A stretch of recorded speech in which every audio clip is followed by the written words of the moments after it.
Peter, glad to see Hi, Vincent. and to invite you in this conference.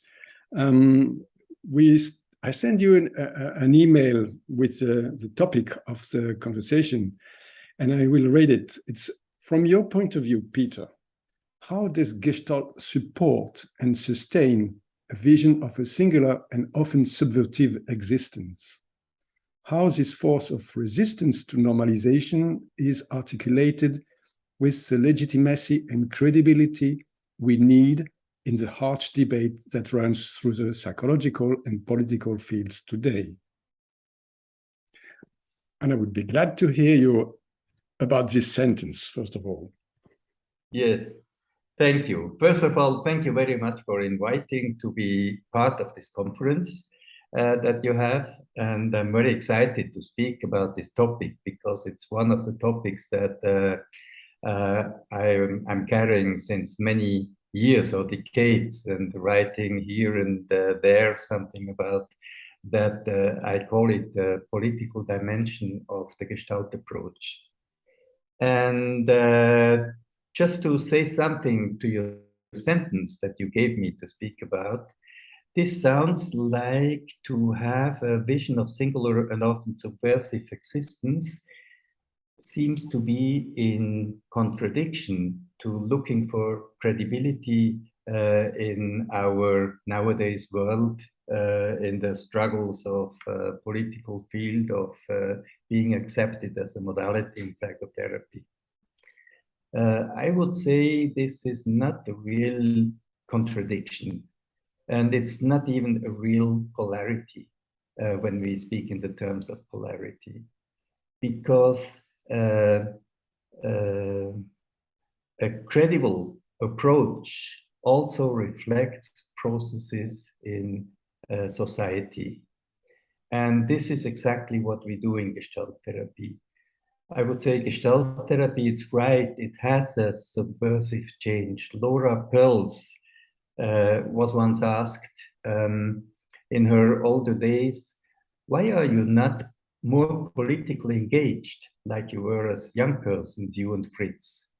And then we miss your political engagement. And then she said, look, if I manage through psychotherapy to support someone in his own autonomy and capability to take responsibility for himself and to respond to forces that are coming from society, then this is the political work.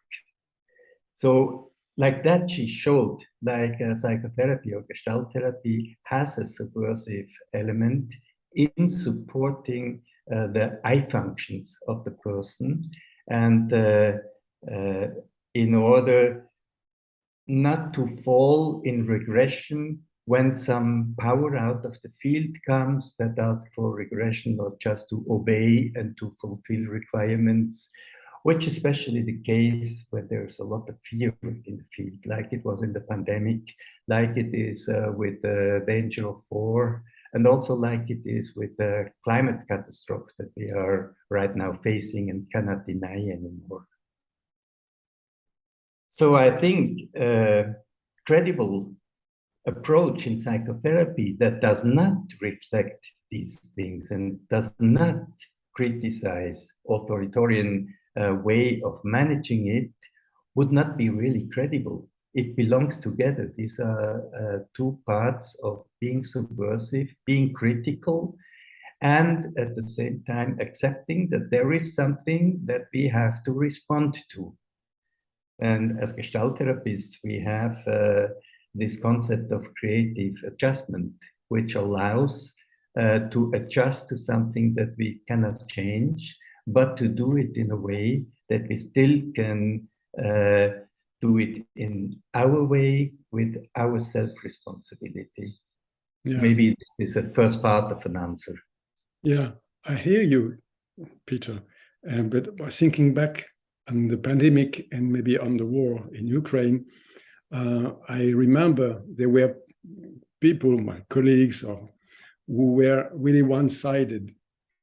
For example, following all the authoritarian doxa from the pandemic, or saying that the Russian were all bad because they aggressed the Ukrainian, for example, this kind of stuff. So is there, well, you know, some people, even if they are therapists, because they are just people, sometimes they are invaded by fear. Yes. And they cannot help their clients in the way you are suggesting right now. Yes, that's right. And sometimes there is also, I face in myself some kind of disappointment that even with well-educated people and experienced Gestalt therapists, the capacity of differentiation and the tendency of getting in a kind of regression and just acting in a situation, in a field that is full of fear, also like a fearful person. Somehow this makes me a little bit sad to see that.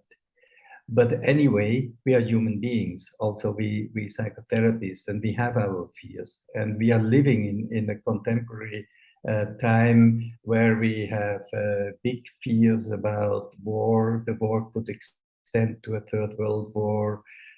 Today, just I read that even the North Korean president said he will not hesitate in using atomic weapons in case US should support South Korea in a way that he doesn't want. We hear that the Chinese president is warning the US not to interfere in the Taiwan question and all that. It's really, and we have the climate catastrophe, and we know exactly this is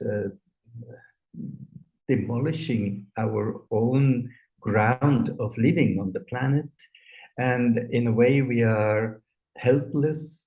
And in all these kind of fearful fields, we have a tendency for polarization. Then when we lose the capacity of differentiating and seeing what is given and what we still can do with responsibility as individuals or as groups or as association of Gestalt therapists in the French society, we can have a voice. We can speak to the outside world and say what we know as a specialist on our field. We can contribute to that. But when we getting lost ourselves and falling in kind of a polarization without differentiation, then this is really difficult to act. When we discussed previously, Peter, you said something which was for me, very valuable or very interesting. It's about giving hope. Yes. Could you say something about that? Yes. I refer there to the philosophy of Jean-Paul Sartre, which is, I guess, very famous in France, with his existential approach in saying that even in the worst position where you are powerless, there is still a degree of freedom that you can make a choice how you want to react. And what you do will be the thing that gives a sense to your life or to your existence. And this is a philosophy of hope that historically during Second World War really supported the movement of resistance in France. And we are related to this existentialistic approach in Gestalt therapy.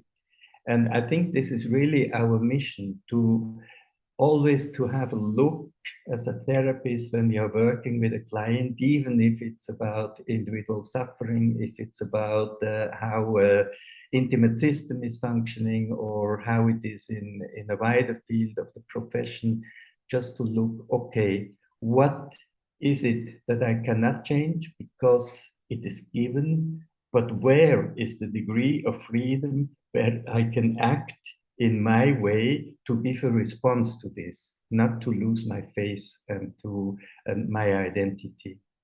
And this is a philosophy of hope that also Gestalt therapy can give to its clients and to society if we speak up also in a wider, in a broader way, more publicly.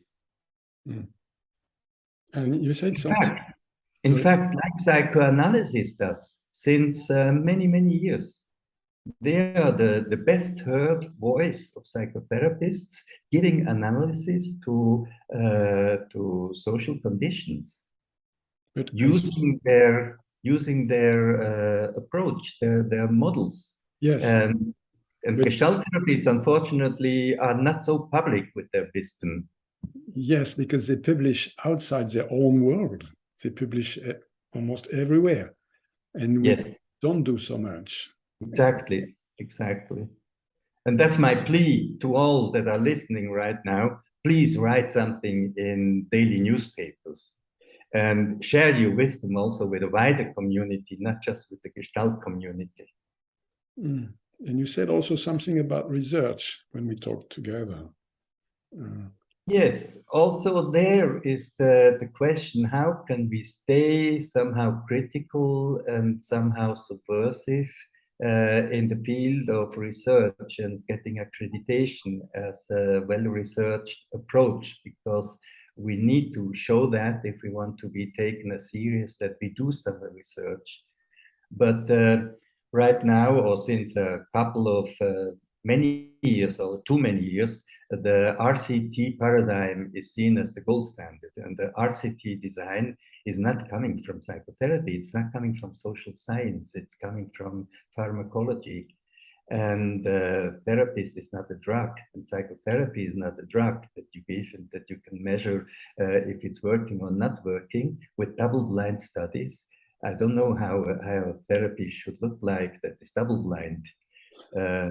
This is really just senseless to use this paradigm for the research in psychotherapy. We have to look with social science approaches, what is happening between persons that are influencing each other. Because every psychotherapy process, every counseling process, even counseling process in organization is an interactional process where many people contribute to. It's not only the therapist that uses the right interventions and then he has a good result. But there it is important that we don't be in that way radical that we say we deny research, because no research can really measure what we do in our practice.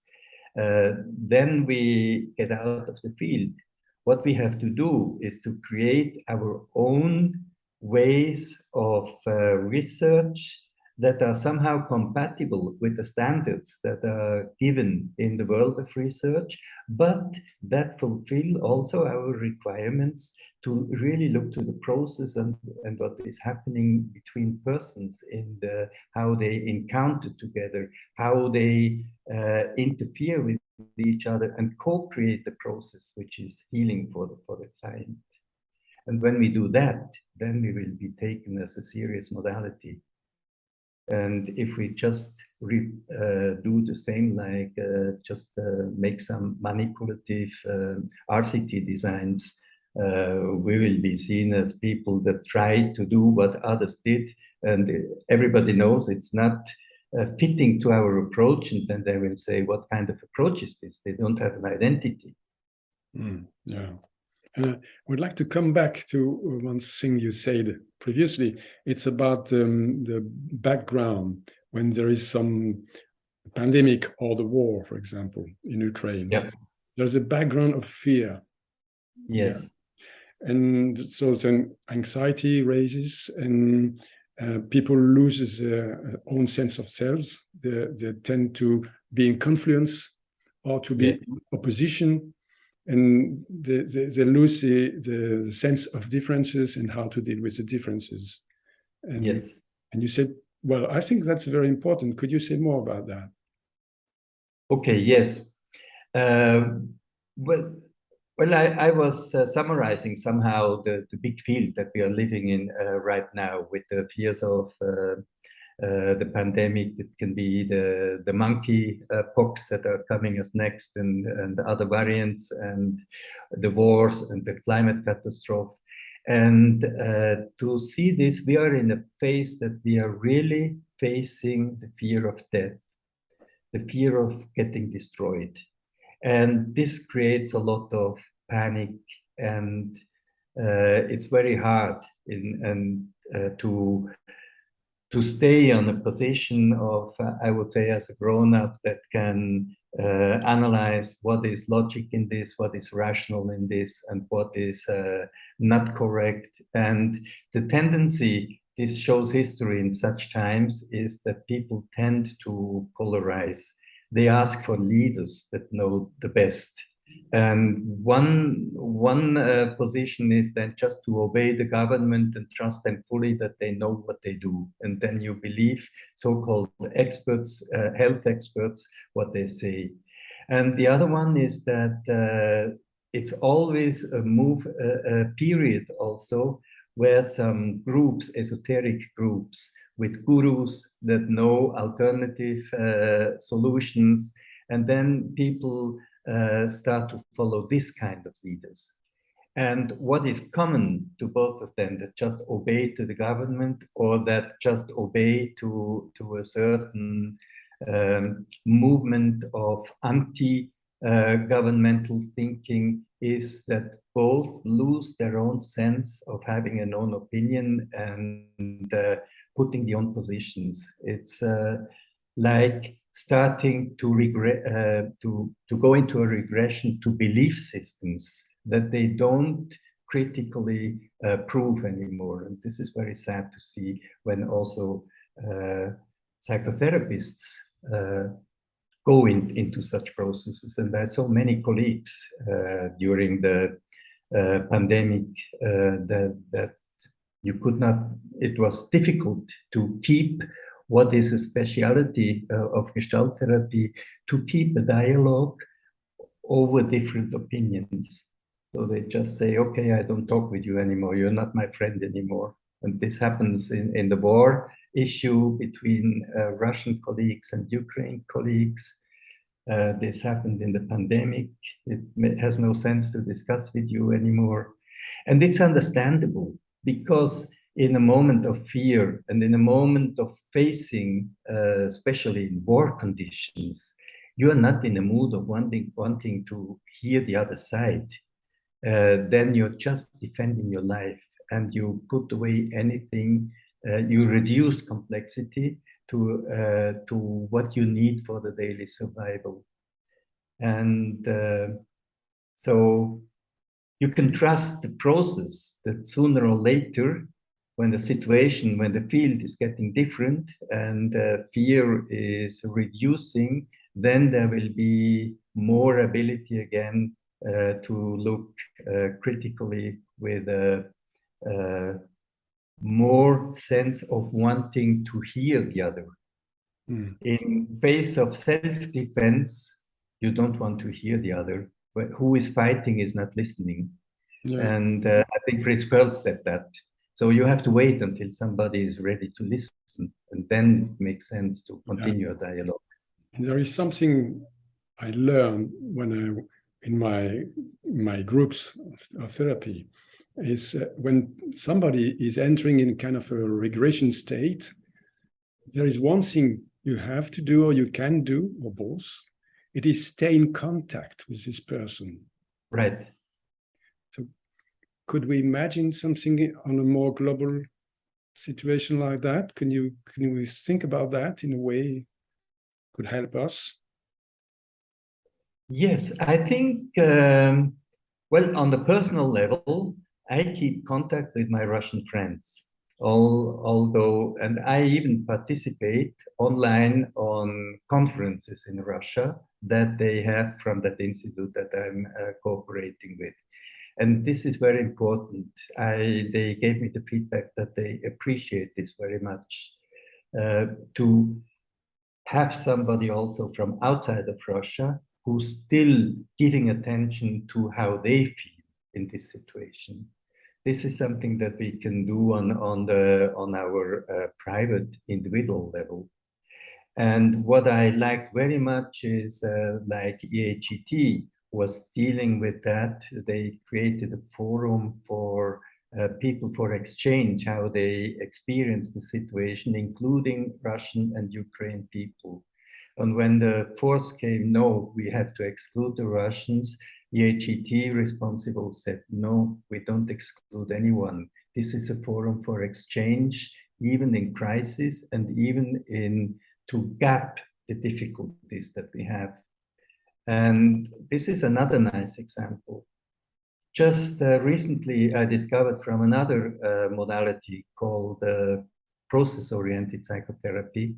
They are organizing online groups, big conference for Russian psychotherapists to exchange how they experience the situation. And it's only for Russians, but they create an environment where they can exchange, which is very risky in Russia, as we know. And I told to the initiator, he's a Swiss colleague of mine, I told him, I congratulate you to your courage to do such a thing. And they just say, this is important. We have psychotherapists, we have to offer fields where people can exchange their emotions, their fears, their aggression. And it's not about finding a solution. It's just a place for keeping contact, for exchanging. Yes, so Peter, you rely on some basic principles of Gestalt therapy when you say that. Yes. Which Yes. is, if you allow people to feel what they feel, to express what they feel, then yes. Our guess is that something will change. Yes. Yes. I think this is the best tool against regression and polarization in ways that will even make more difficulties in the conflicts.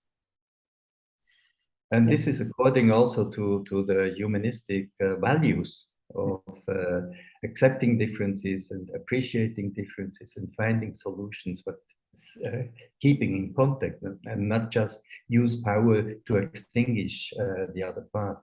This never brought any solution in history. Well, I have to thank you very much, Peter, for that interview. And maybe if you want to add some few words, and it will be the end of our conversation. Yes, okay. Well, I thank you very much again. It was a pleasure to speak about this topic. And I hope that for all the participants of the conference, there was something that is enriching you and that will support you also in believing that I think the essential part is what we can do as psychotherapists is to keep up hope for changing in our little way where we have access and can do something in our own responsibility to contribute to change a situation that seems to be hopeless. Thank you very much, Peter. You're welcome. Thank you, Vincent.